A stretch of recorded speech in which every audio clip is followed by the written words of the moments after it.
Hi everyone, I'm Alan Pringle at Scriptorium Publishing. Welcome to our Trends for TechCom in 2014 webcast. Before we get started, just a few quick housekeeping notes. Everyone on this presentation is muted except for the two presenters and me. I'm your friendly moderator for this session.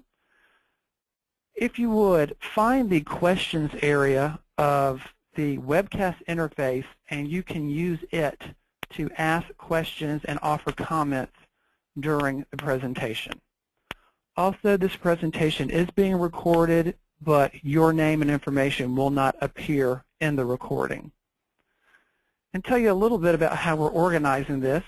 I'm moderating, and Sarah and Bill will then present 3 trends each. They're going to flip back and forth. They will discuss each trend after each one is brought up, and we welcome your input as well into that.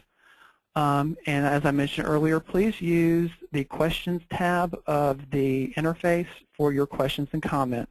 We are also taking them through Twitter. Please use the hashtag TechCom2014. And very quickly, let me introduce our 2 presenters, Bill Swallow. Bill joined us as a technical consultant full-time last fall, and we still have yet to run him off somehow. I don't know how. His focus is on global TechCom practices, process improvements, and localization.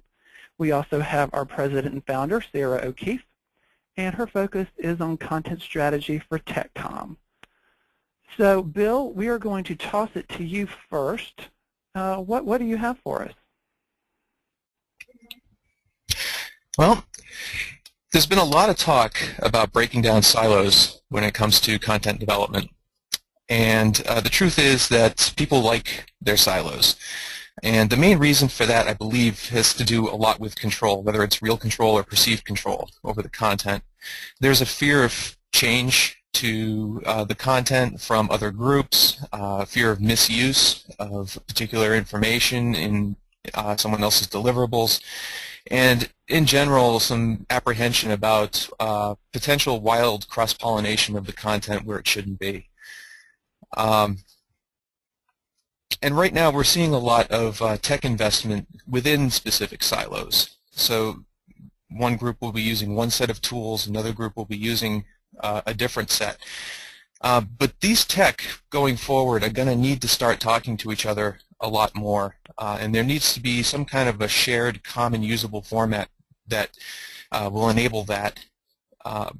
In the future, I think, with regard to the silos, I think we'll see more of a centralized tech approach where you'll have one particular repository for everyone to use, and have virtual silos perhaps within each one of them. So this way you still have that level of control within each particular group, but it'll be a lot easier to share the content. So there'll be a very common format that will be inherent in the system itself, and everyone will know where to look for the content that they need to grab from other groups. And the terrible thing, kicking off trend number 1 here, is that I completely agree with this. I would add to that I think, Bill, you focused a little bit on the fears and the issues that the writing groups have in terms of silos or in terms of preserving their silos. In addition to that, I think that you get the same thing at the management level, where managers perceive their control over their content as a source of authority and power and all those other good things, and this idea that they have to share content across groups or even, Lord help us, across business units is just horrifying, and they don't want to do it because the corporate culture doesn't support or doesn't reward doing those things. That's very true. Although we are seeing more of a push, I believe, from the top down to look at a lot of these processes and a lot of these systems and start looking kind of across the silos and seeing where this technology can really be used by multiple groups and therefore alleviate these redundant purchases or these perceived redundant purchases. Yeah, I think that's true. I mean, if you get high enough in the food chain, the executives are looking at it. You know, they're looking at the big picture and they're saying, "Excuse me, why do we have 3 CMSs and 2 authoring groups?" Mm-hmm. And they're not excited about that. Exactly, and they're even more critically looking at it if they're not able to easily leverage the content across. And even, seeing in some cases even exports from one particular CMS to another isn't exactly the smoothest of operations. So, taking all of this into account, really looking at a CMS that can, cater to multiple different groups, multiple different business units, yet still have that degree of control where needed, I think is really essential and really where we're going to start seeing at least CMS technology moving. Yeah, because I mean, isn't the bottom line that this is basically indefensible? I mean, I don't want to share is not really an appropriate way of handling this within an organization. Exactly. But on the flip side, there are reasons why someone can back up, their particular decision not to share, where, if content has been misused time and time again, there's only so much level of, I guess, reprimand that can happen before, a blanket statement is saying, no, this content does not leave this environment. Right, and I think we all have terrible stories about them wrecking our content, right? Our carefully constructed, nicely structured, reviewed, vetted, approved, and then somebody, copies and pastes it and makes an enormous mess, and then somehow it's my fault. And on that happy note, we need to move on to trend number 2, Sarah. What do you have for us? So the first trend that I have, trend number 2 here, is in a lot of ways the inverse of the silo trend, that companies are reorienting the way that they look at content into more of a customer-oriented perspective. And what I mean by this is that information, if you look at an organization, a company, a corporation, whatever, at a high level they are looking at content and saying, okay, how do we need to present this? How do we need to deliver this to our customers? And when the answers come back like, oh, well, the customers just need to know how to do something, right? They go to the website, they want to know how to do something. Well, that how to do something might be buried in TechCom content, it might be buried in knowledge base, or it might be buried in some sort of marcom white paper. Well, as the customer, I don't care. All I want is my answer.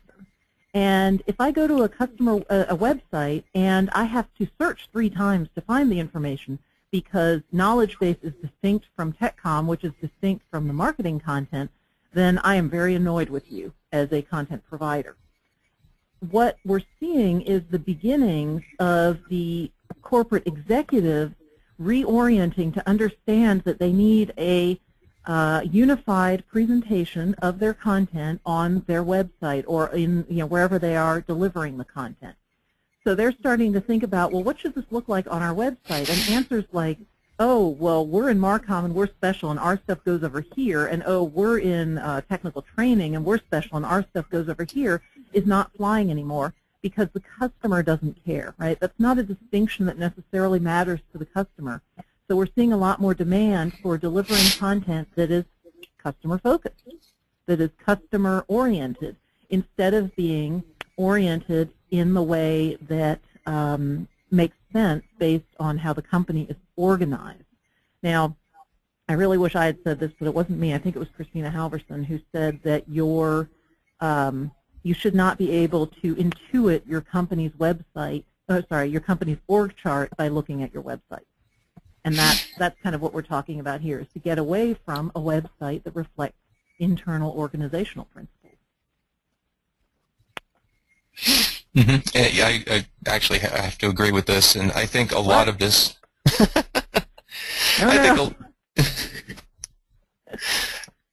Well, I think a lot of the change in perspective is also, I mean, it's coming top down mainly because now there's more than ever there's exposure to these particular flaws at the executive level.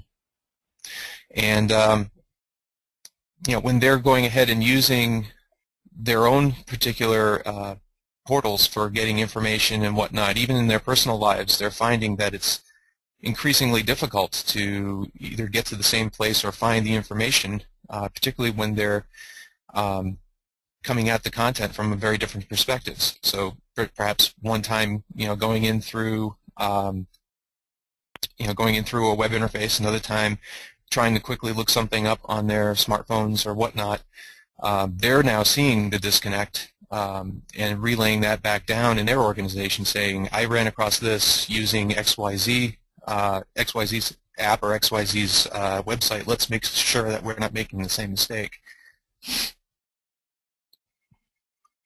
Yeah, and I think, when we talk about people liking their silos and then we switch over and talk about this, these two are in direct conflict, right? Because if you have silos on the inside, you're going to have a hard time presenting the content in a unified way. And I can assure you that your executives are much more interested in the customer perspective than they are in your double special silo, right? So I think there's some issues there.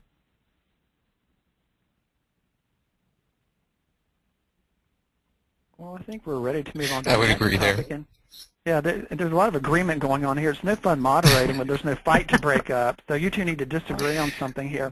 We may get there. Okay. Yeah, we may. We'll see what's coming up next. Bill, you have Trend 3. Why don't you tell us a little bit about it? Yes. I see a continued blurring of the roles of TechComm, marcom, and content strategy. The term content strategy is used by both TechComm and marcom very widely these days. And they're used in two very different contexts. One, with TechComm, we're looking more at content strategy as a solution or a means of nailing down process. And on the marcom side, we're looking more at customer engagement or engagement as a whole. And I see these kind of blurring together continually as we move forward because of everything that we've been discussing so far. There's a lot more content that's going out to a lot of different audiences and a lot of different formats and so forth. And we need to make sure that, one, that it's efficiently done, and two, that it truly engages the people who are consuming the content.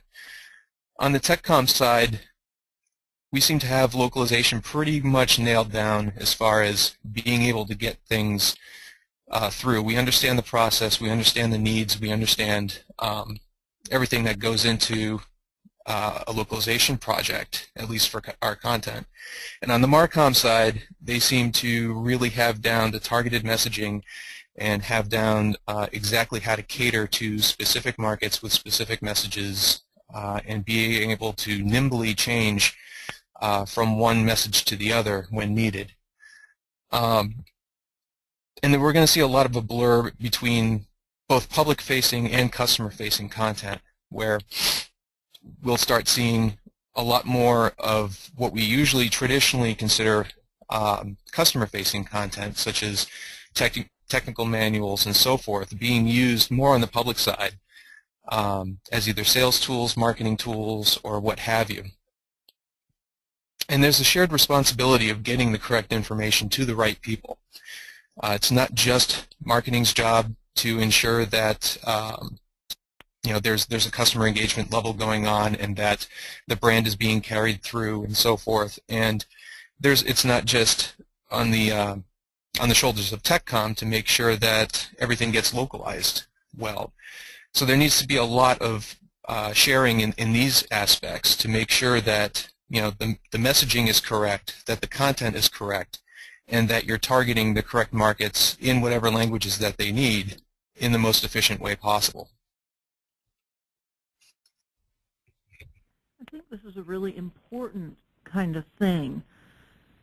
I will say, and of course Bill and I have been talking about this stuff, so it's not like there's a huge surprise coming out here, but the more that I look at this one, I have some real concerns around this trend, and I think they have to do with the lack of preparation that we have right now in the line writing groups, whether we're talking about TechComm or marcom or something labeled something else.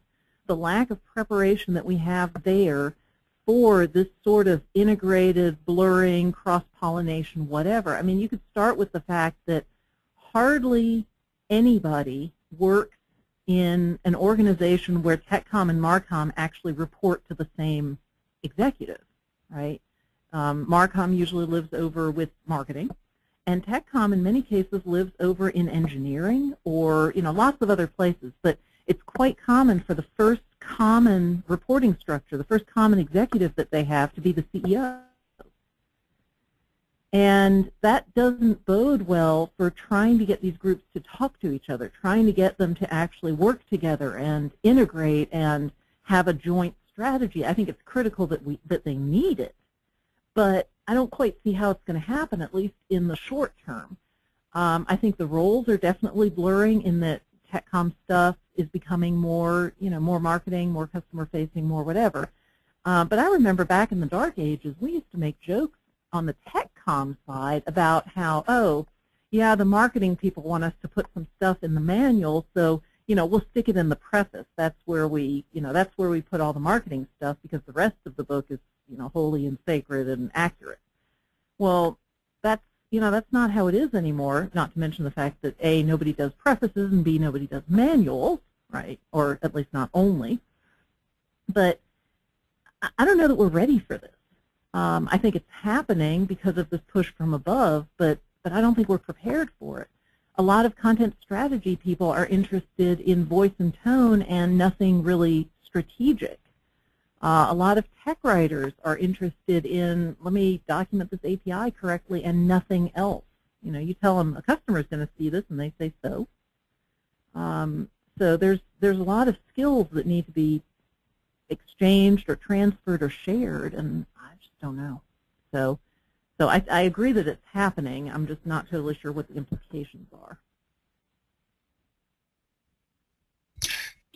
Well, I think that, usually with any particular change, at least to this scale, we're going to see a lot of initial stumbling, and we're going to see a lot of, very small progressive changes.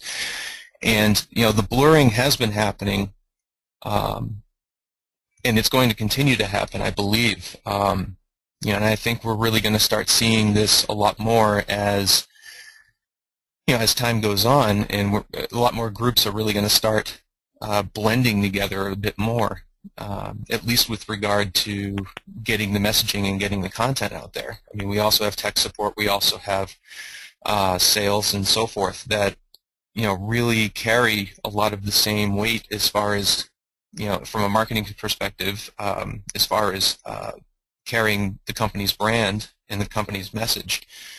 So being able, I see this, I agree that it's going to be probably difficult to merge, and it's going to take a while, but I see it as an inevitable,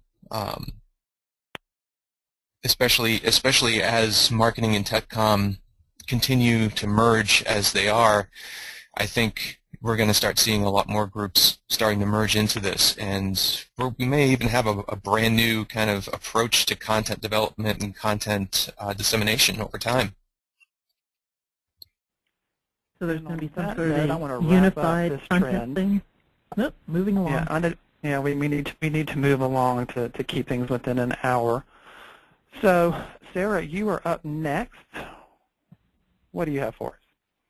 Alrighty. Well, my fourth trend has to do with apps in HTML5, and specifically, I believe that apps are currently winning over HTML5. Now, I have to clarify this, or maybe walk it back a little bit before I get myself in big trouble. Specifically, what I'm talking about here is that for customer-facing technical content, specifically TechComm, we're seeing a lot of use of apps to deliver that content to the especially internal customers. And in that scenario, most organizations are opting for apps rather than HTML5. So we're talking here about a field services technician who has a tablet issued to him or her by the organization that they work for. So they have a tablet.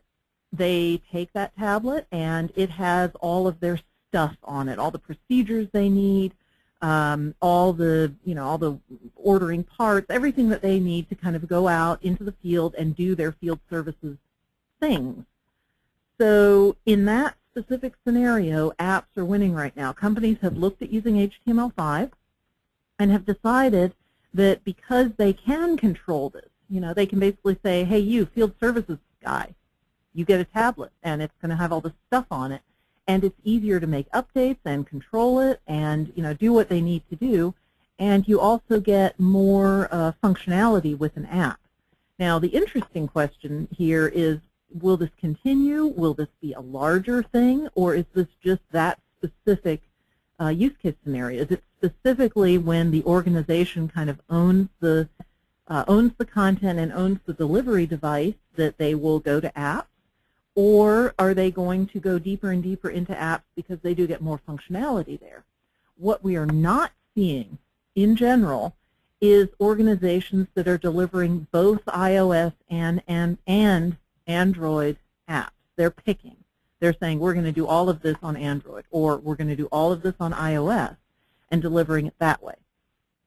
I don't have any particular insight into whether that's a long-term trend, blip, or exactly here, but it is a very, very clear trend from our customer base that apps right now are the winners.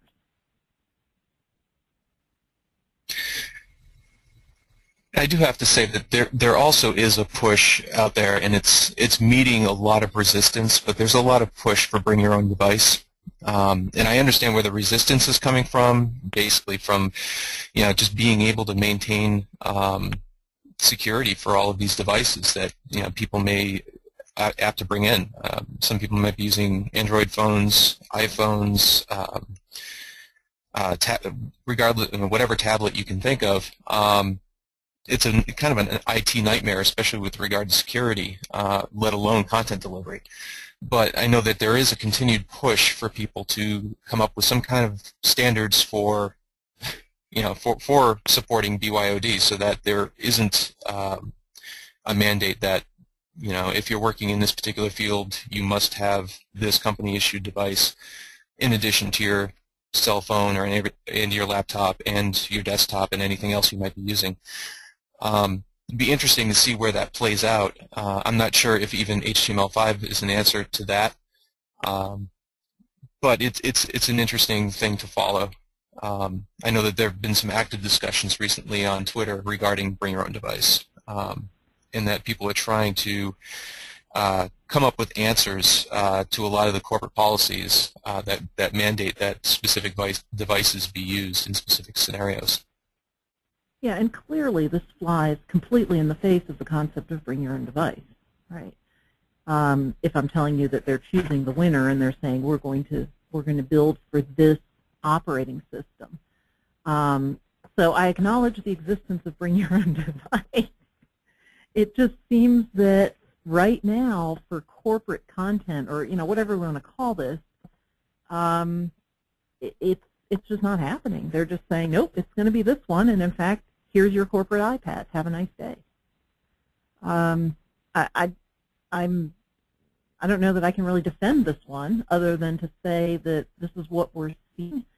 I know that the larger corporate world, or the larger tech world, is talking about bring your own device, but we don't seem to be having any meetings that revolve around we have to support everything because there's no telling what they'll have. It's always, oh, we've decided on this platform.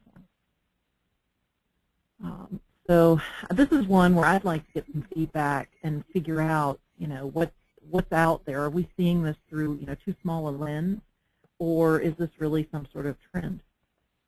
Well, speaking of feedback, we have a poll. We'd like to ask the folks out in the audience how they're distributing their information right now. How you deliver mobile content. We're going to launch that poll right now. If you would, please answer the question from the choices, and if it's kind of a mix of all of the above or none of the above, go with other.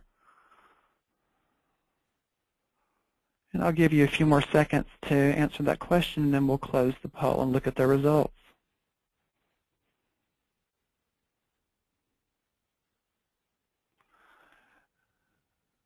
If you do respond with other, go ahead and drop it in the questions area. Tell us a little bit about what puts you in the other category. And speaking of the questions area, we have some good comments in there, and I will get to them at the end. We'll discuss them when we wrap up the last trend. Okay, I'm going to close the poll, and we'll take a look and see what our results are. 15% iOS, 4% Android, 10% HTML5 or other mobile-friendly content, and 48%. So we've got about half saying we don't right now, no mobile, and then 23% is other. Some of the other responses we got, EPUB, a proprietary viewer for mobile, and EPUBs and Mobi. And Mobi is the format that you can look at on Kindle devices, for example. Okay. This is very interesting. Half of our audience, and our audience is presumably a little more, with it than your general population. Half our audience is saying we're not doing this. Right. That's kind of terrifying, actually. Yeah. And let's move on to our next trend, and Bill, that is yours. All right. For my third and final trend today, I'll talk about creativity in output, not necessarily on the source side. We have business and consumer demands that are really starting to outpace the time it takes to develop and deliver content. We have new apps and needs that are always popping up, and it's a bit of a race to even keep up with what's out there. A lot of legacy content formats are not nimble enough to meet a lot of the new demands that are out there. The rework time to meet these new needs is excessive, and once you're done meeting that new need, chances are, especially if you're using a lot of older technologies to develop your content, you're going to have a lot of additional sources to maintain over time. Using a more nimble source really allows for a quick response to these new and ever-increasing needs for delivering content. We can easily transform and otherwise produce new output relatively easily from a centralized source. And it ensures that the output meets all of these needs without merely being a clone of what's already out there in another format. So you're really able to dial into really what the users need, and not necessarily just repurposing your content in yet another format. So I see this, really your content really will need to, I guess, start looking at it more as the core repository for what you're delivering, and not necessarily worrying about exactly what it's going to look like, because it could be used in a myriad of different formats on the consumption side.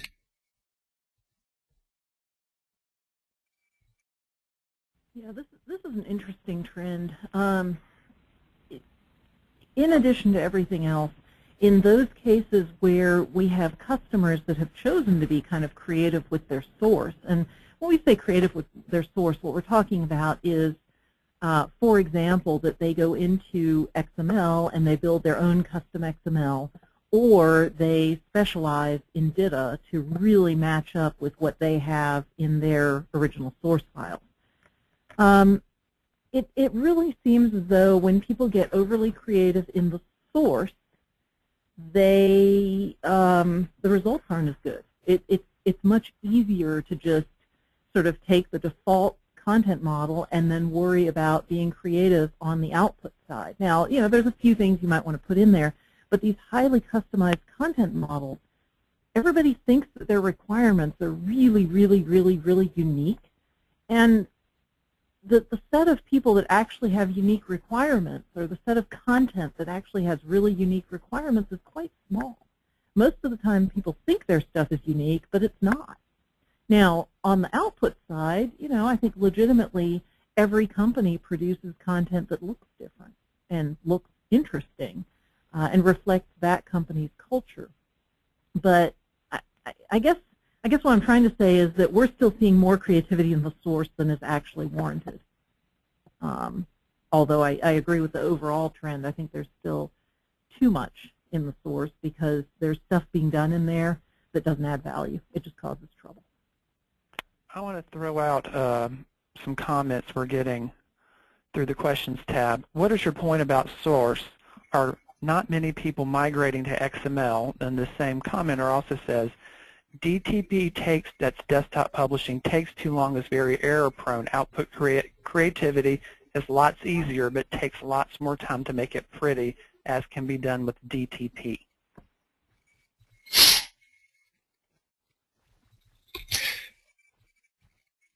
Well, that's interesting. There's I guess two pieces there. I mean, one with regard to the source. The more you tinker in the source, particularly with regards to the make it pretty statement, the more difficult it is to then leverage that on the output side. A lot of times, if you have a lot of really special formatting, special tagging, special treatment in the source, it's a lot more difficult to then go ahead and transform that out to various different outputs. You're going to have to do a lot of basically making it pretty twice. If you're doing it once in the source, you're going to have to do it again on the output side because one output format may not lend itself to what you've done in the source. And yes, I mean on the DTP side, yes, it is nice to to have that and make it go ahead and make your custom presentations and whatnot in the deliverable side. But if that's where you're maintaining all of your content, I don't know, it can just kind of get messy. Like especially if you're tailoring your content to that particular need to be able to go ahead and re-render it on the DTP side. It seems like a lot of wasted effort in some regard, and you're not going to be able to leverage what you've done in the source to cater toward that need when you go ahead to cater to another particular need.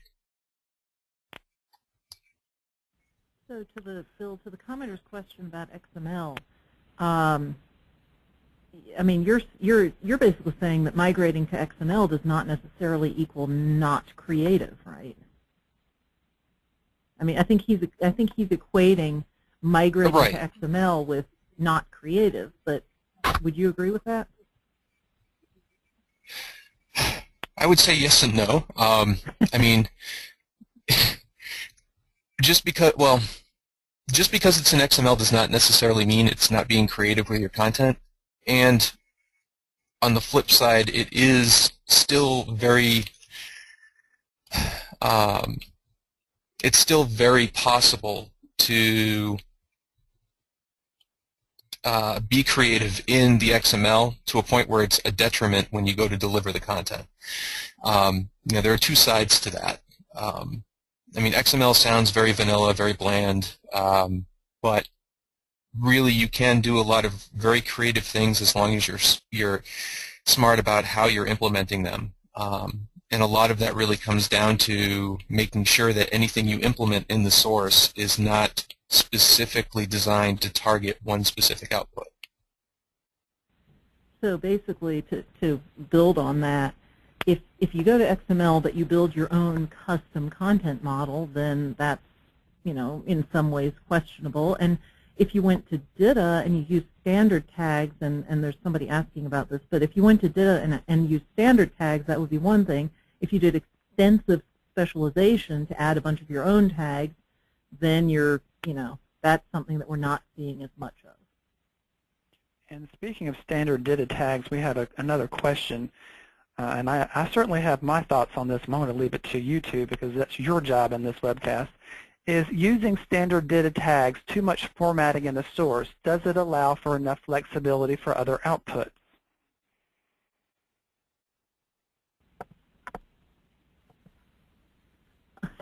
Well, I think that's... So this is with regard to a lot excessive tagging in the data source, if I'm understanding it correctly? Is using standard data tags too much formatting in the source? Does it allow for enough flexibility for other outputs? It depends on how many output class tags you use. Yeah. It's the horrible consultant answer. It depends. Because, yeah, from my point of view, data is so huge, you're not obligated to use everything. You need to use what's a good fit for your content. But that's my 2 cents, and I'll shut up now. I mean, I would argue that the standard tag set probably gives you what you need. If you find yourself needing to go beyond the standard tag set, I would get very concerned. And in fact, if I find you using all of the standard tags, I would wonder because there are a lot of them. So, you know, if you look at the set of tags that you're provided with and you can pretty much make those work and there are 1 or 2 exceptions, this and that seems generally sensible. But of course, it all depends on exactly what you're required to deliver. If you're delivering textbooks that are sold and your revenue depends on making those textbooks look awesome, then you probably have a case for doing more extensive work in, you know, in the data source, in the, you know, in your source files than you do if you're delivering, you know, API instructions. Yeah, and speaking of source output types, we need to move on to a poll that we have next, and that is, audience, we'd like to know, what is your source storage format? I'm going to launch a poll, and if you'll let us know, your choices are data XML, non-data XML, proprietary tools such as Word and Structure FrameMaker, HTML, or other.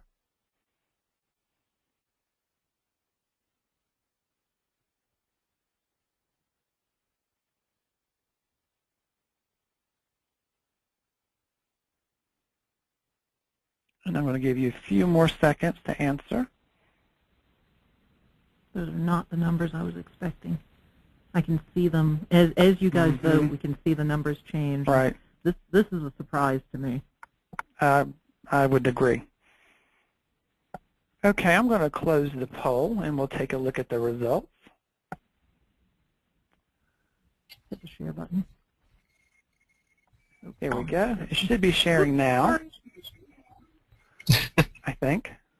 Yeah, we both hit it at the same time. Oh, no. Okay, so 35% data XML, 14% non-data XML, 47% proprietary, that's Word and Structure FrameMaker, etc., 2% HTML, 2% other. So, and then I got a note here, one of the others is FrameMaker and InDesign and non-data XML. So that kind of file, that's kind of like a combination of all three. That's very interesting. These numbers surprise you? This is, yeah. Yeah. That's, what do you think, Bill? It's actually not too surprising when I look at it. I mean, there's a lot of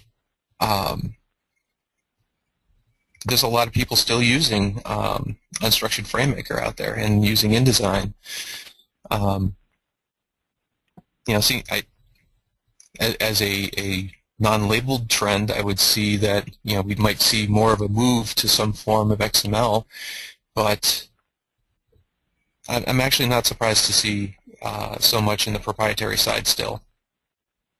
Yeah, that doesn't really faze me. The part that I find surprising here is the low percentage of HTML and other. I was expecting some wikis. I was expecting some XHTML. If you're in something like Flare or RoboHelp, then I think that would count as XHTML. I wasn't expecting to see those bottom two be that small. Those are pretty small. Yeah, so interesting. we'll have to pursue this further and see what we can find out. We have gotten one more trend, and Sarah, that is yours. Alrighty, I have a trend. What is my trend? Trend number 6 is that we like to talk about how content can be an asset, but I think it's also worth pointing out that content can also be a liability. We don't like to talk about that one so much. You know, we like to make happy noises about content is an asset and you should manage it and you should do things to it and you should take care of it and it will help your organization. And all of these things are, of course, true or potentially true.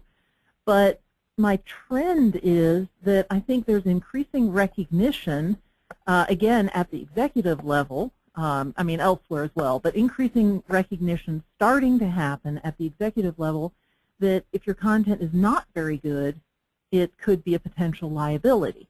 Now, that could be a liability in the literal sense of you're in a regulated industry and you get in trouble because your content is not what it needs to be, and you get, you know, sued or shut down or whatever, and that's clearly a problem. But I think in addition to that, we're seeing content as a liability in marketing. The content's not very good. We're selling a very expensive product and our content doesn't look nice. So people look at our not nice content and say, why should I pay you? I mean, why should I pay you a large amount of money when you can't even make this website look decent, that type of thing. Content can be a liability if it's inaccurate. It can be a liability if it's not available on time. It's not well written. It's not, you know, all these things reduce or eliminate the value of the content as it's being delivered. And I think that we have to really understand that the investment in content is important to make an asset, right?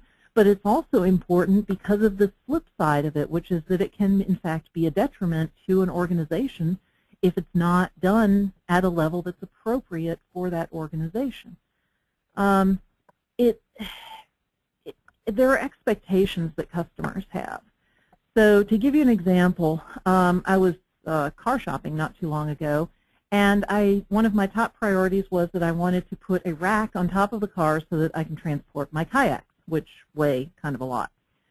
So the number one bit of information that I needed beyond, you know, which car am I looking at and those kinds of things and the basic stuff, but the one obscure piece of information that I really needed was, what is the roof capacity of this car? How much weight can you put on top of the car on the roof?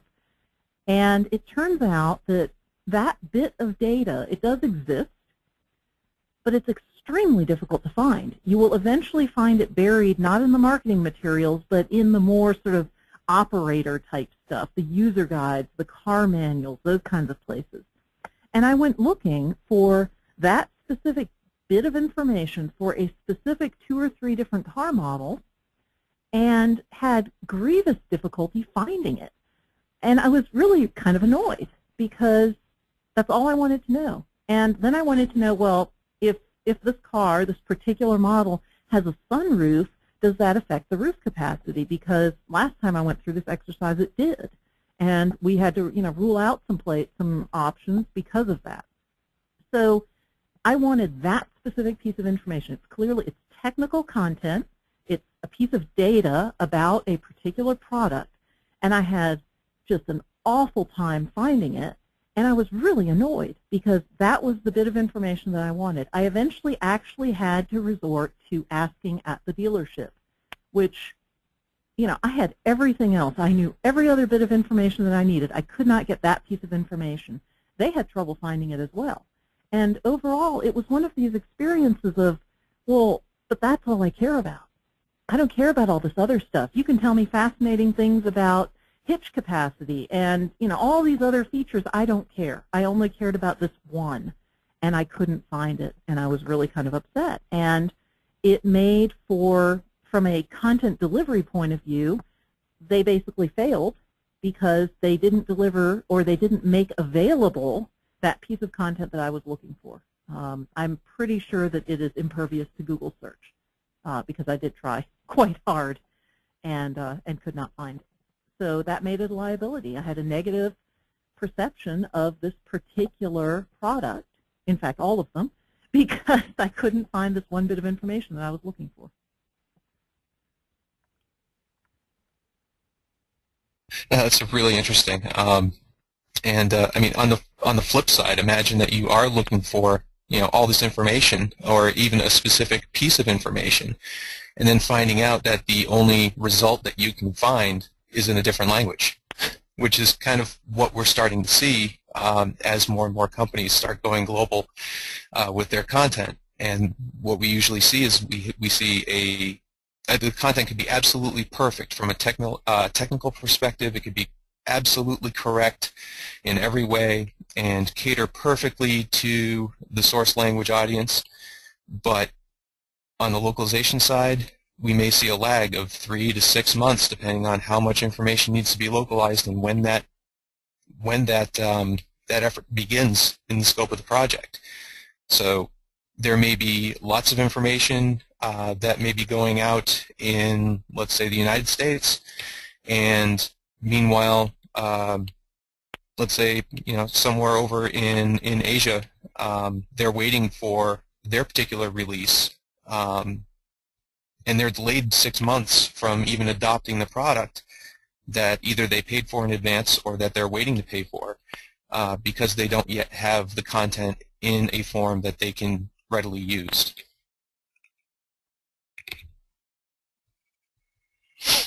In that regards, it is a liability to the company, because they're potentially losing sales on that end, or they're delaying at least being able to see business thrive in other markets. So you can do absolutely everything right in your first language and still have issues because you didn't have a localization strategy. Exactly. Yep. So I suppose you could put that under incomplete content, but yeah, totally agree. And now I want to shine the spotlight on our attendees and ask them our final poll questions about whether their content is an asset or a liability. And attendees, your boss cannot see this unless they're over your shoulder. We will not divulge results, so tell the truth. Individual results.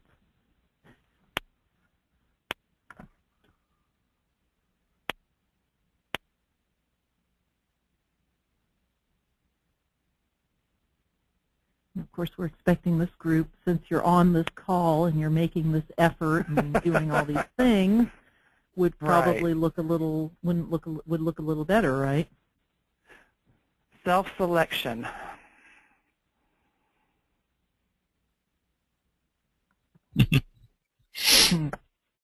Okay, I'm going to close the poll in a few seconds. Give you a little bit more time to vote. We've got a few stragglers, it looks like. Okay, I'm going to close the poll right now, and let's share the results. So 63%, mostly an asset most of the time, followed by totally an asset at 17%, and 15% not sure, 4% mostly a liability. So we've got a few bad eggs, if you will, in the house. But no one said totally a liability, so I guess that's a good thing.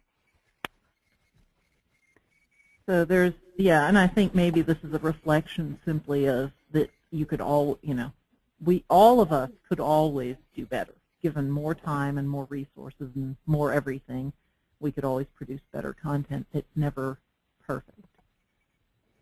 Right. But yeah, I think we're going to see more of this. I think we're going to see more discussion of, if I'm going to pay large amounts of money to produce this kind of stuff, you know, let's do it well. Let's spend our money and do it well.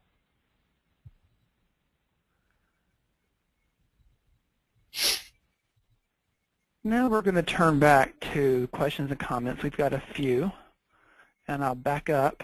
And this goes back to some of the earlier trends that we have discussed. Under Trend 1 in regard to silos, we have the comment, not to share can be justified if one group is working on legacy doc that is managed using a different tool or CMS that the other groups are not using, What do you have to say about that, Bill and Sarah? I would say that it's poised not to share based on it just being difficult to get the content from one place to another without the, I guess I call it scary, scenario of copy-paste. It's the #1 way that errors get introduced into content is just copying and pasting over to somewhere else. So in that regard, I would agree, but I would not say that it's a justification for not sharing. I'd just say that it's an unfortunate side effect of using legacy doc on one side and using something else on another, or even of using two formats that just can't talk to each other. I'd say it's a pitfall. Yeah, I would agree with that. The real question is, does that content need to be shared or not? If it needs to be, then these other issues need to be addressed. And along those same lines, a question on this same trend. Do you see an increase in TechCom groups frustrated by their component content management system's many shortcomings in facing volumes of non-reusable legacy content, switching to something wiki-based like Confluence? I feel like I should yell, "Objection, leading the witness." Yeah, yeah. I just read them. Don't shoot the messenger. Well, anonymous question asker, well, the short answer is no. No, we do not see an increase in TechCom groups switching to something wiki-based like Confluence. I'm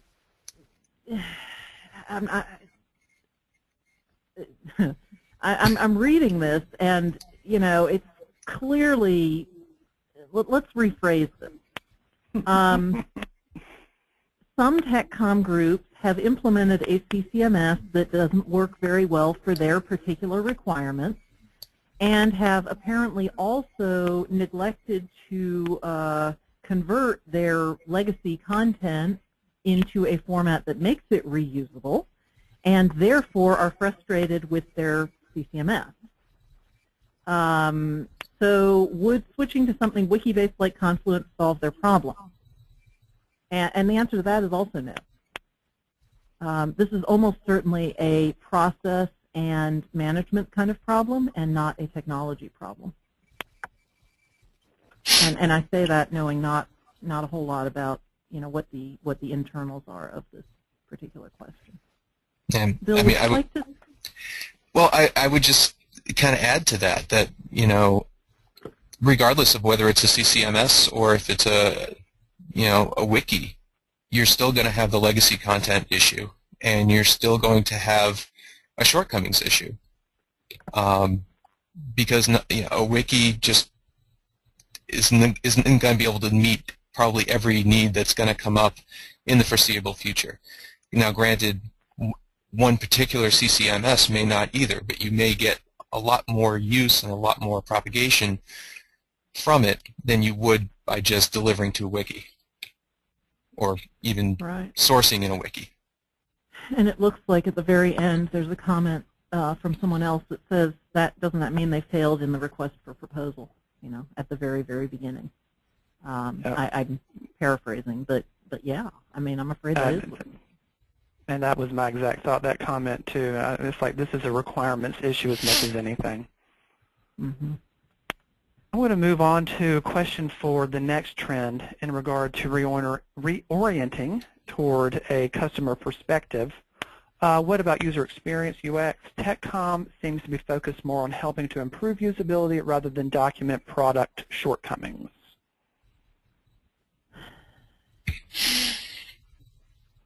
Well, the product has to be documented.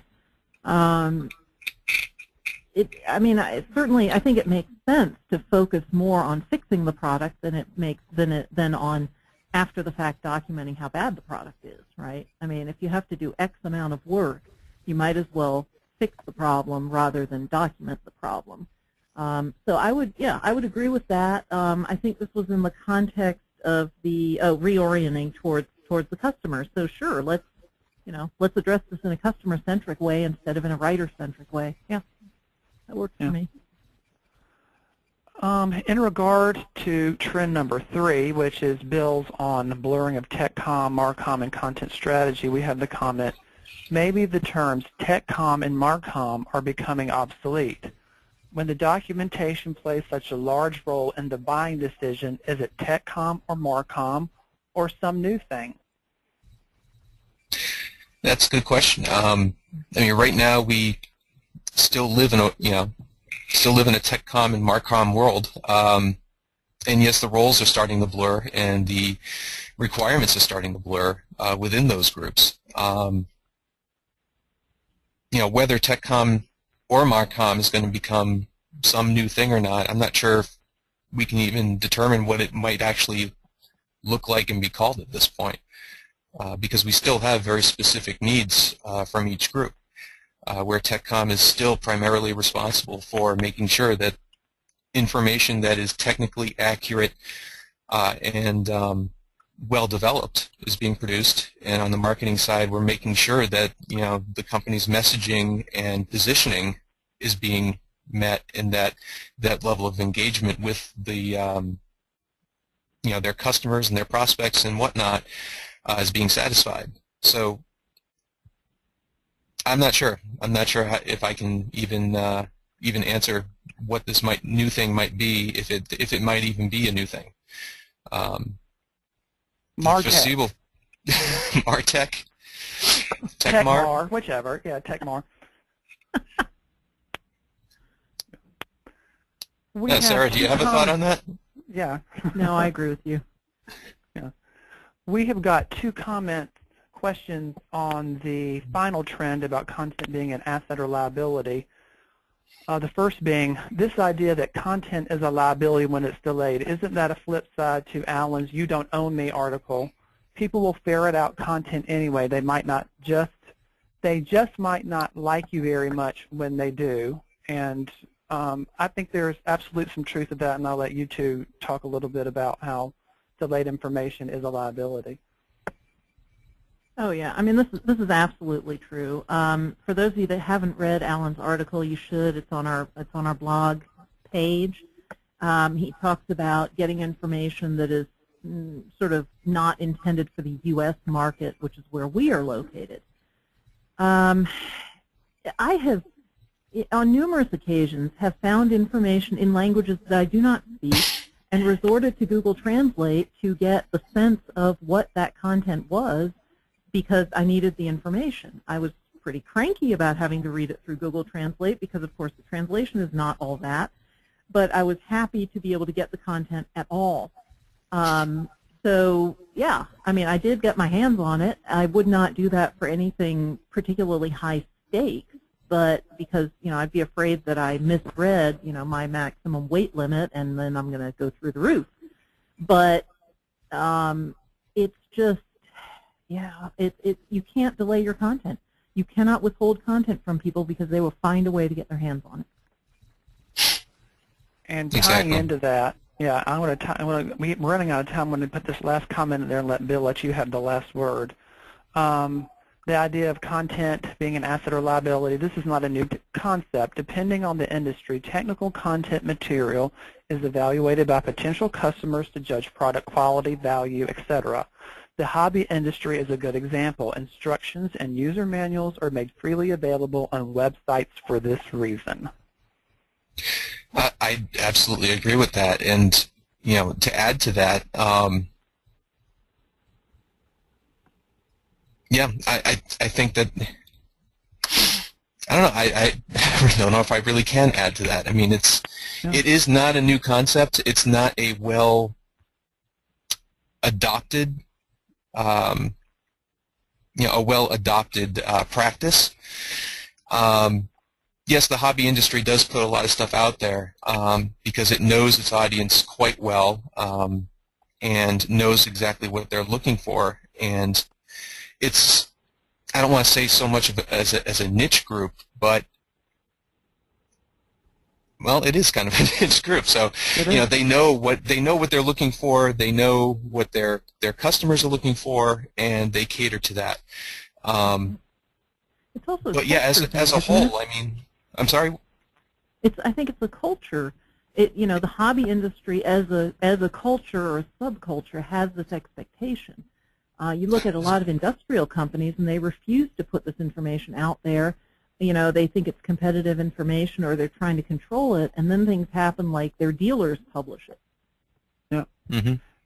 Yep. And on that, I want to wrap up, and we are going to post the recording of this webcast in the next day or two. We'll send you email and let you know. You can find it on our blog at scriptorium.com/blog. And also check out our events page at scriptorium.com/events for our upcoming events.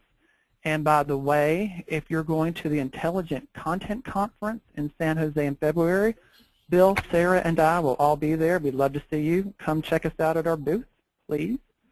And here's our contact information, our Twitter handles for Sarah, for me, and for Bill. And if you have any further questions or want to follow up, you can reach us by email at info@scriptorium.com.